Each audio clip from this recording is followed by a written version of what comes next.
You know what's more terrifying than charging into battle? Running toward the bullets while everyone else is trying to survive them. That's exactly what Navy Corpsmen did at Iwo Jima, and their story isn't the one you've heard before.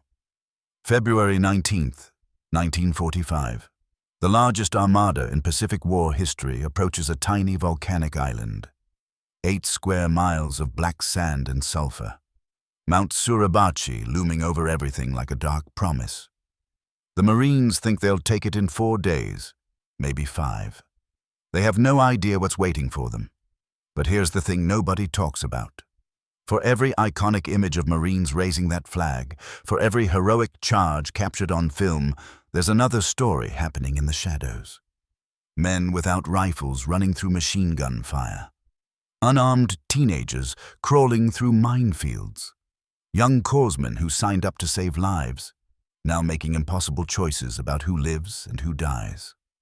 Their story starts before the first landing craft hits the beach. 21,000 Japanese soldiers are underground, waiting. They've spent months building the most elaborate defensive network ever constructed. 11 miles of tunnels carved through volcanic rock. Fortified pillboxes with interlocking fields of fire. Artillery positions that can hit every inch of those invasion beaches, and they've made a calculation that will haunt the Americans for weeks. They're going to let them land. Think about that for a second. You're watching thousands of Marines approach your beach, and you do nothing. You let them pile up on the shoreline like they're arriving at some kind of military parade. You let them think maybe, just maybe, all that naval bombardment actually worked. Then you open fire. That's psychological warfare at its most brutal, and the corpsmen are about to walk straight into it.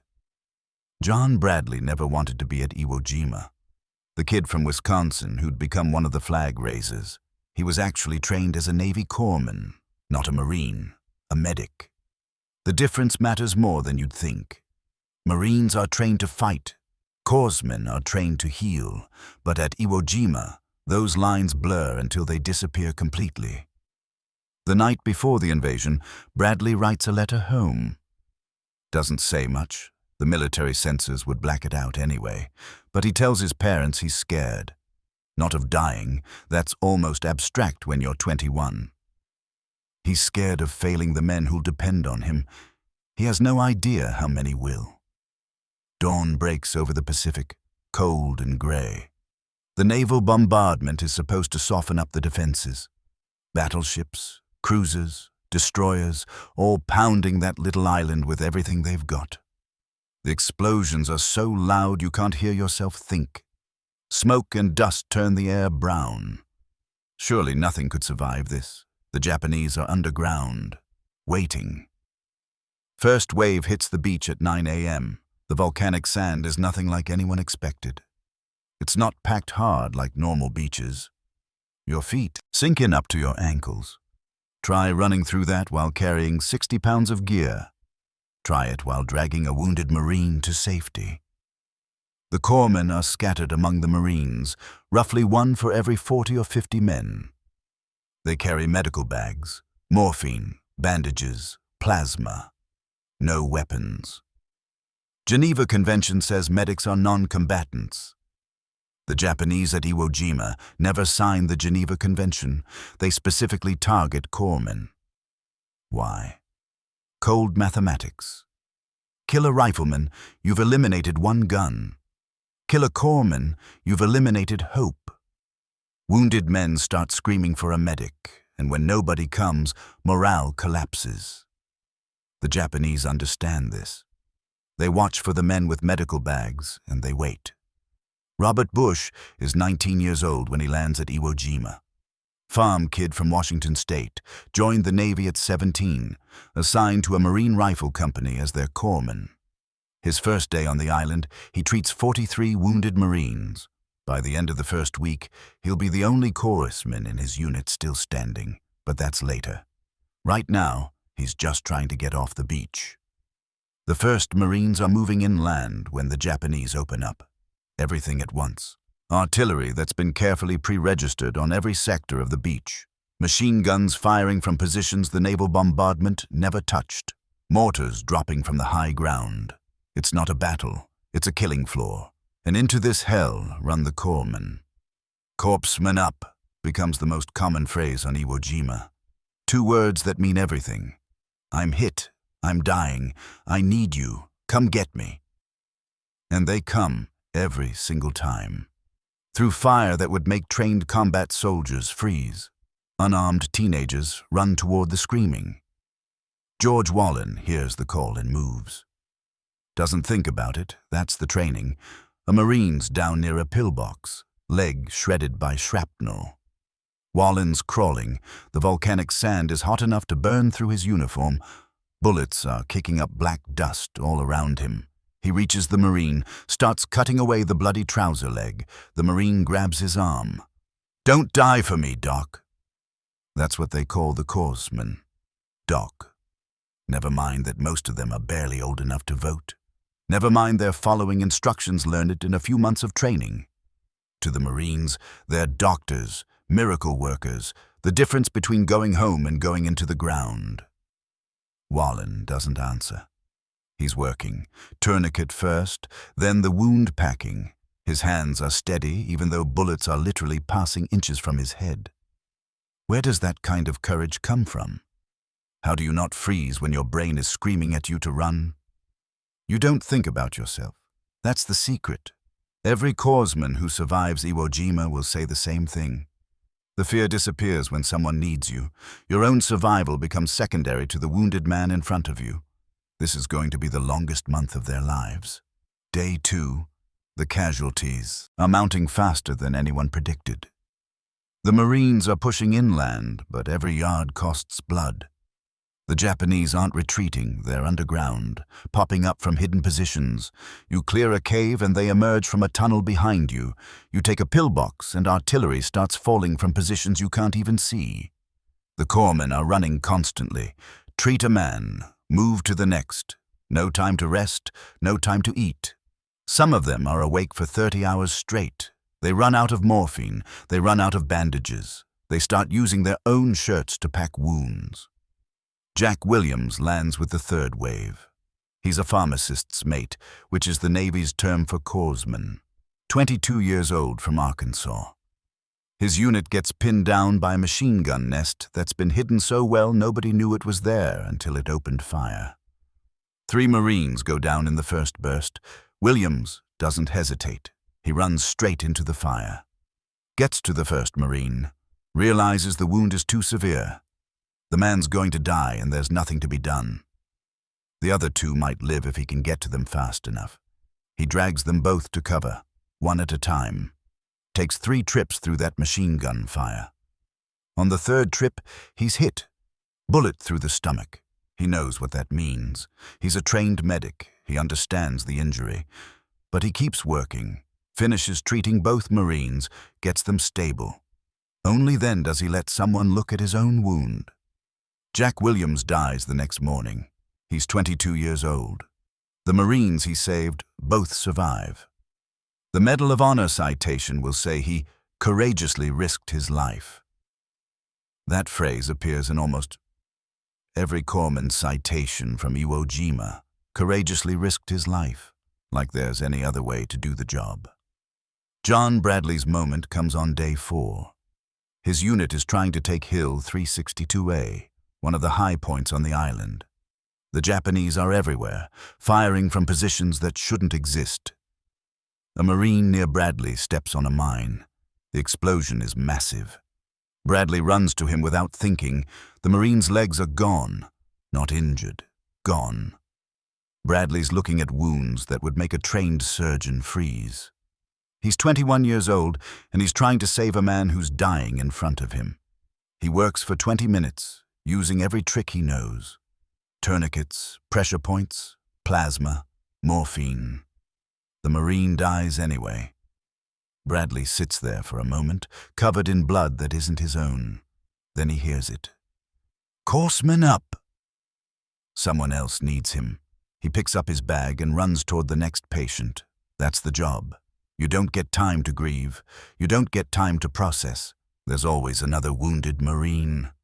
That night, he helps raise the flag on Mount Suribachi, the famous photograph that will define the battle. But Bradley never talks about the flag. When asked about Iwo Jima later in life, he only wants to talk about the corpsmen who didn't come home. By the end of the first week, casualty rates among corpsmen are astronomical. Some units have lost 60–70% of their medical personnel. The ones still standing are beyond exhausted. They're moving on pure will, muscle memory, and the desperate knowledge that if they stop, more Marines will die. Robert Bush is still alive, barely. He's been wounded twice, refused evacuation both times. On the 7th day, his unit assaults a Japanese strongpoint near the 2nd airfield. The fire is so intense the Marines can't move. They're trapped in a small depression, Japanese positions on 3 sides. A Marine gets hit right in the open. Bush goes after him. As he's dragging the wounded man to cover, a Japanese soldier rushes their position with a grenade. Bush sees him coming, has maybe 2 seconds to react. He could dive for cover, save himself. He throws himself over the wounded Marine instead, takes the grenade blast across his back and legs. The explosion is horrific, but the Marine underneath him survives. Bush somehow stays conscious, keeps treating wounded men for another 2 hours before finally passing out from blood loss. He lives, barely, spends the next year in hospitals, eventually receives the Medal of Honor. When they hand it to him, he can barely stand. The wounds never fully heal. He's 19 years old. 27 Navy corpsmen will receive the Medal of Honor for actions at Iwo Jima. 14 of them won't survive to wear it. That ratio tells you everything about what happened on that island. The Medal of Honor is supposed to be rare, reserved for the most extraordinary acts of courage. At Iwo Jima, corpsmen earned them so frequently it almost became routine. Almost. Because there's nothing routine about running unarmed through machine gun fire. George Wahlen keeps working, day after day, treating wounded Marines in conditions that defy description. The volcanic sand gets into everything. Wounds become infected almost immediately. The sulfur in the air burns your lungs. You can't dig proper foxholes because the sand keeps collapsing. So you huddle in shell craters and hope the next mortar round lands somewhere else. Wahlen is treating a wounded Marine when a grenade lands next to them. He could run, might make it. Instead, he picks up the grenade and throws it. The explosion happens while it's still in his hand, blows off part of his palm, sends shrapnel through his arm and chest. He wraps his own wounds with one hand and keeps working, finishes treating the Marine, then moves to the next patient, and the next, and the next. He works for 3 more days with those wounds before he finally collapses from blood loss and infection. George Wahlen survives, receives the Medal of Honor, spends months recovering from his injuries, later goes to college, becomes a teacher, lives a quiet life. Never talks much about Iwo Jima unless asked directly. When he does talk about it, he doesn't mention his own wounds. He talks about the Marines he couldn't save. That's the thing about the corpsmen. They don't remember the victories, they remember the failures. Every Marine who died while they were working on him. Every man they couldn't reach in time. Every impossible choice between 2 wounded men when they could only save one. The psychology of it is brutal. These are teenagers, remember. Most have never seen serious injury before, let alone treated it under fire. Now they're making life and death decisions dozens of times per day. The trauma doesn't hit during the battle. That comes later. For now, they just work. Francis Pierce, junior corpsman from Iowa, treats over 200 wounded Marines in the first 10 days. Doesn't sleep more than an hour at a time. Loses 30 pounds, develops a tremor in his hands that never goes away. On day 11, he's moving between positions when he walks into an ambush. Japanese soldiers open fire from 3 directions. Pierce goes down immediately, hit multiple times. As he's lying there, he sees a Marine get hit nearby. He can't walk, but he can crawl. So he crawls, gets to the Marine, starts treating him even though he's bleeding from 4 separate wounds himself. Another corpsman finds them like that 20 minutes later. Pierce still working, barely conscious. They evacuate them both.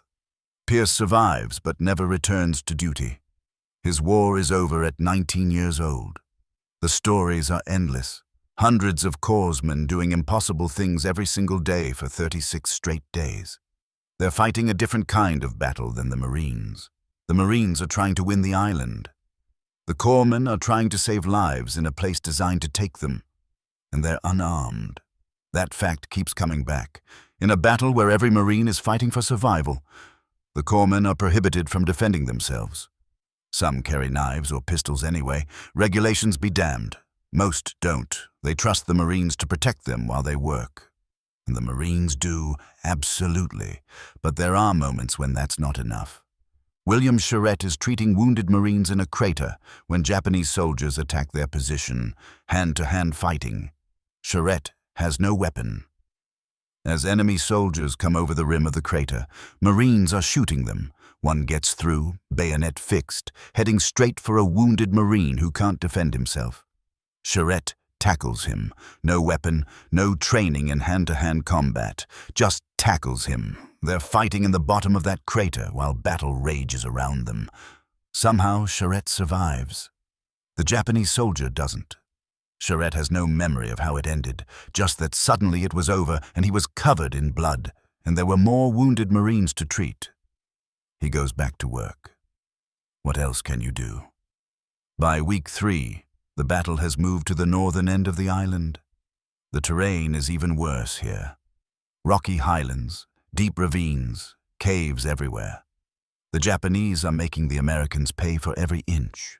Casualty rates remain horrific. The Corpsmen who are still standing are beyond exhausted. They're running on something beyond adrenaline now. Pure will. Responsibility to the men who depend on them. John Bradley is still alive. Still treating wounded Marines, still having nightmares about the ones he couldn't save, though he doesn't sleep enough for proper nightmares. Quick dreams between calls for corpsmen, images of blood and torn flesh that jolt him awake. He'll never talk about this publicly. After the war, Bradley refuses almost every interview request, declines to appear at flag-raising ceremonies. The fame from that photograph haunts him because he knows the truth. He's alive because of luck. Dozens of Corpsmen, just as brave, just as skilled, are dead. Why them and not him? There's no good answer to that question, and it will torment him for the rest of his life. The mathematics of it are staggering. Of the roughly 2,000 Navy Corps who land at Iwo Jima, more than 800 become casualties. That's a 40% casualty rate. Among infantry corpsmen, the ones assigned directly to rifle companies, the rate approaches 70%. Some units lose every single corpsman. Compare that to Marine infantry casualty rates of about 30%. The unarmed medics are dying at more than twice the rate of the riflemen they're trying to save. The Japanese targeting of Corpsmen is working exactly as intended. But it doesn't break them. That's the remarkable part. Even as casualties mount, even as they watch their fellow corpsmen die, they keep working. They keep running toward the sound of Corpsmen up, because that's the job. That's the oath they took, and these teenage medics from farms and small towns across America refuse to let their Marines down. Robert DeGeos from Michigan treats wounded Marines for 3 weeks straight, gets hit by shrapnel twice, refuses evacuation. On March 8th, he's treating casualties near the front lines when mortars start falling. Direct hit on his position. DeGeos is killed instantly along with 3 Marines he was treating. He's 20 years old. Back home in Michigan, his mother gets a telegram. Regret to inform you, that phrase that destroyed thousands of families. She frames his Purple Heart and keeps it on the wall for the rest of her life. The fighting continues. Week 4. The island should have been secured by now. The Marines are still dying. The corpsmen are still running through fire. Some of them have been wounded so many times they're essentially held together with bandages and stubbornness. Jack Lucas lands at Iwo Jima at age 14. Yes, 14. Lied about his age to enlist, forged documents to get into the Marines. By the time anyone figured it out, he was already on the ship to Iwo Jima, so they let him fight. On day 2, he throws himself on 2 grenades to save his squad. Somehow survives. Youngest Medal of Honor recipient in history. The corpsman who treats his wounds is 17. 2 kids, 1 saving lives, 1 throwing his away to save others. That's Iwo Jima in a nutshell. George Wahlen is back in action. Healed enough to work, anyway. His hands still shake. The wounds in his chest haven't properly closed. Doesn't matter. They need Corpsmen, so he goes back. March 3rd, another attack on Japanese positions. Another Marine wounded in the open. Wahlen goes after him. Machine gun fire rips through his leg. He keeps crawling, reaches the Marine, starts treatment. Artillery starts falling. Shrapnel tears through his shoulder. He keeps working, finishes stabilizing the Marine, drags him to cover. Only then does he collapse. This time they force him off the island. His war is finally over. 3 Purple Hearts, Medal of Honor, 20 years old and physically broken. But alive. So many others aren't. The stories blur together after a while.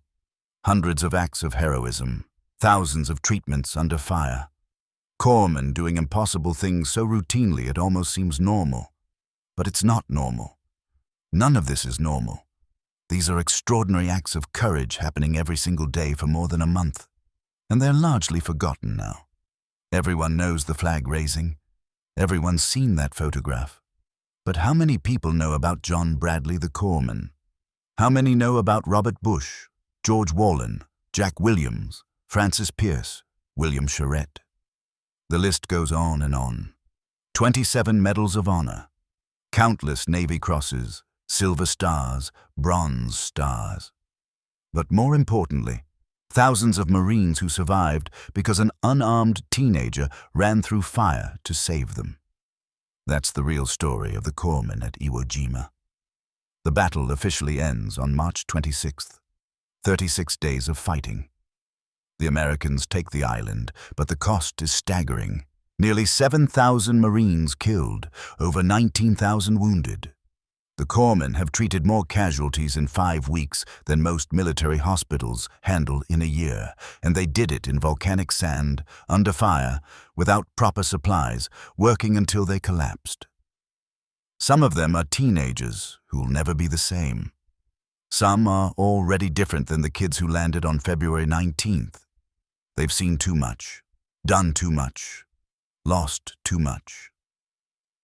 John Bradley goes home. Marries his sweetheart, opens a funeral home in Wisconsin, raises a family, never talks about Iwo Jima. His kids don't learn he was in the famous photograph until after his death.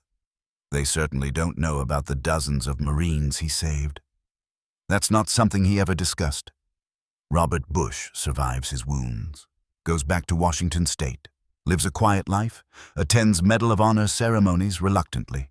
Always deflects questions about his own heroism, talks instead about the other corpsmen, the ones who didn't come home.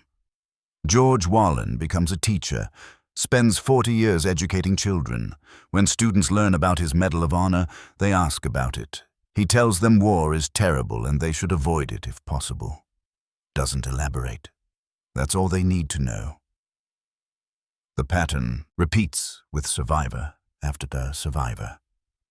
These men did extraordinary things at Iwo Jima, saved countless lives, earned the highest honors their country could give.